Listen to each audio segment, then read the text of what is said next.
Die Küche in der schönen Pilgerherberge in Avila ist voll ausgestattet. Gestern Abend gab es eine Linsensuppe und heute kann ich mir einen Kaffee machen. Heute starte ich den Pilgerweg erst um 8 Uhr, denn die ersten 1,5 Kilometer des Jakobswegs verlaufen heute über Straßen und da will ich nicht im Dunkeln laufen. Die Herberge liegt am Stadtrand direkt an der beeindruckenden Stadtmauer von Avila.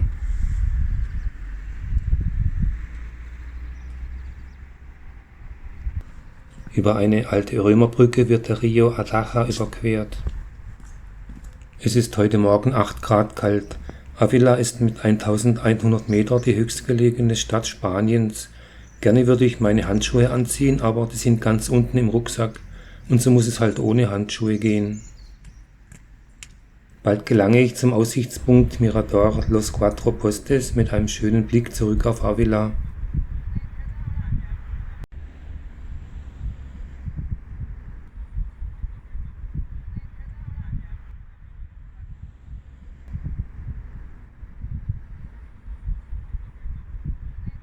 Mit den Wanderstöcken ist es für die Hände nun aber doch zu kalt und ich pule die Handschuhe aus dem Rucksack.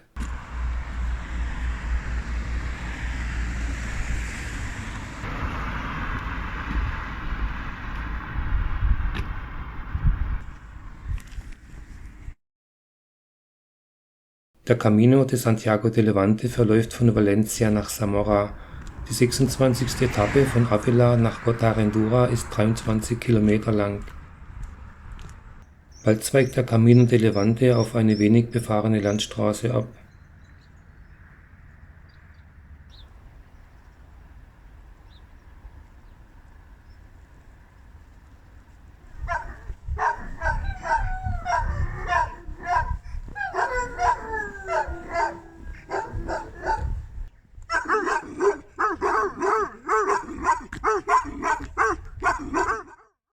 Bis nach Zamora sind es noch 180 Kilometer, also etwa 6 bis 7 Etappen. Leider geht mein Urlaub zu Ende und ich muss morgen Nachmittag meine Heimreise antreten. Wie gerne wäre ich bis Zamora gegangen.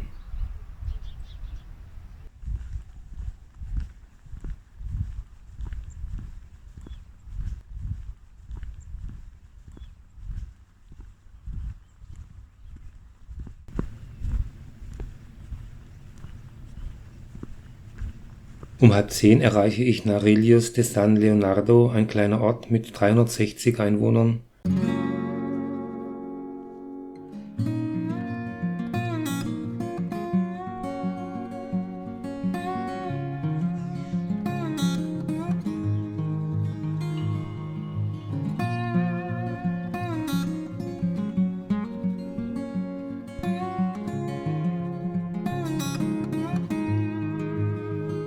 Hinter Narillos de San Leonardo verläuft der Camino de Levante die restlichen 17 Kilometer nur noch auf angenehmen Schotterwegen und Wanderwegen.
Ein Blick auf die 450 Meter breite Staumauer des Embalse del Castro de las Cotocas, ein 10 Kilometer langer Stausee am Rio Ataja, der fast bis nach Ávila reicht.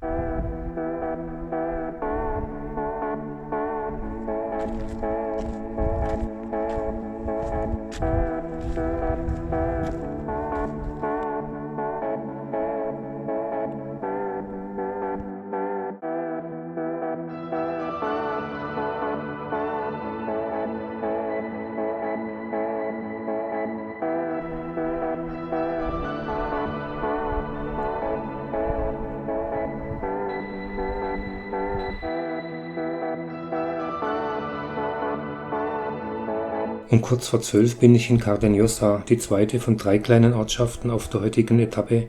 Sehr sympathisch, hier am Ortseingang und auch später am Ortsausgang befinden sich Bänke und Tische für eine Rast.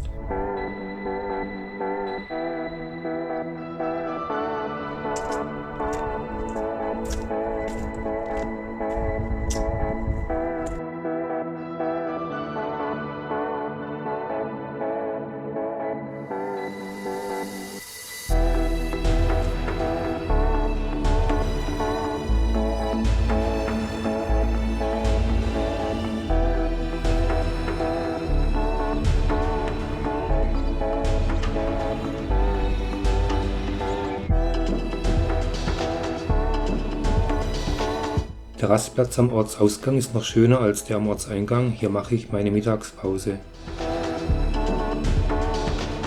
Hier auf dem Rastplatz steht ein historischer Klauenstand. Mit diesen Vorrichtungen werden Rinder und Pferde für die Klauenpflege zum Beschlagen oder für tierärztliche Untersuchungen mit Gurten fixiert. Um 1:15 laufe ich weiter, über Sandwege und entlang von Steinmauern geht es nun zuerst hinab zu einem kleinen Bach und dann hinauf auf offene Feldwege.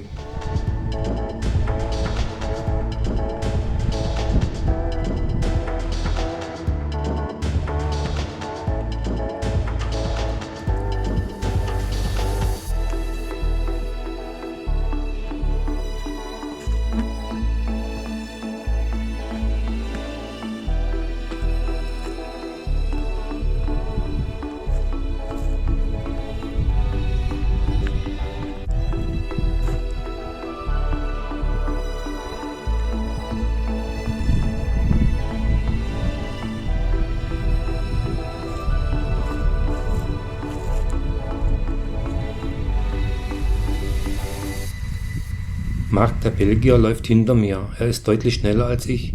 Bald holt er mich ein und wir laufen ein Stück gemeinsam. Er hatte gestern in Ávila in einem Hotel übernachtet, da er ein Radrennen schauen wollte und dafür WLAN brauchte. Von einer Anhöhe aus sieht man weit nach Westen.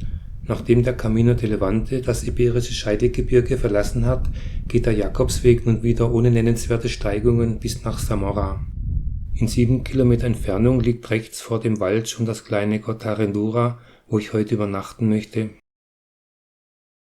Doch zuerst wird das Dörfchen Peñalba de Ávila durchquert.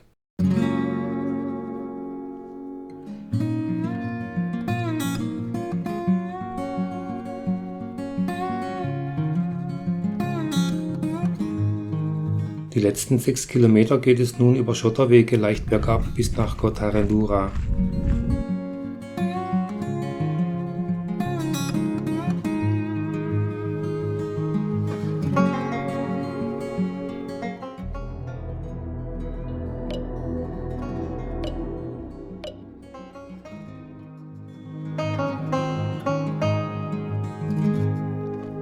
Marc eilt voraus, er hofft, das Radrennen in der Bar in Cortarenura weiter verfolgen zu können. Um 3 Uhr erreiche ich Cortarenura. In dem winzigen Ort mit 160 Einwohnern gibt es außer der Bar und der Pilgerberge noch den Palomar de Santa Teresa. Das ist ein begehbarer Taubenschlag, der der Legende nach auf dem Grundstück der Eltern der heiligen Teresa aufgestellt wurde. Marc ist schon in der Bar und verfolgt am Fernseher gespannt das Radrennen. Rosa, die nette Wirtin der Bar, betreut auch die Pilgerherberge und nimmt unsere Daten auf. Später setzt sie ihren Jüngsten in den Kinderbuggy und wir laufen gemeinsam zur Herberge.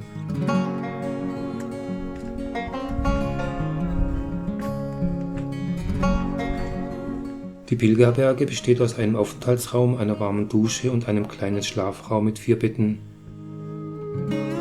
Im Gebäude befinden sich außerdem Touristenzimmer, ebenfalls mit Doppelstockbetten und einem größeren Aufenthaltsraum für 15 € pro Bett. Abends kocht uns Rosa ein feines Menü del Dia.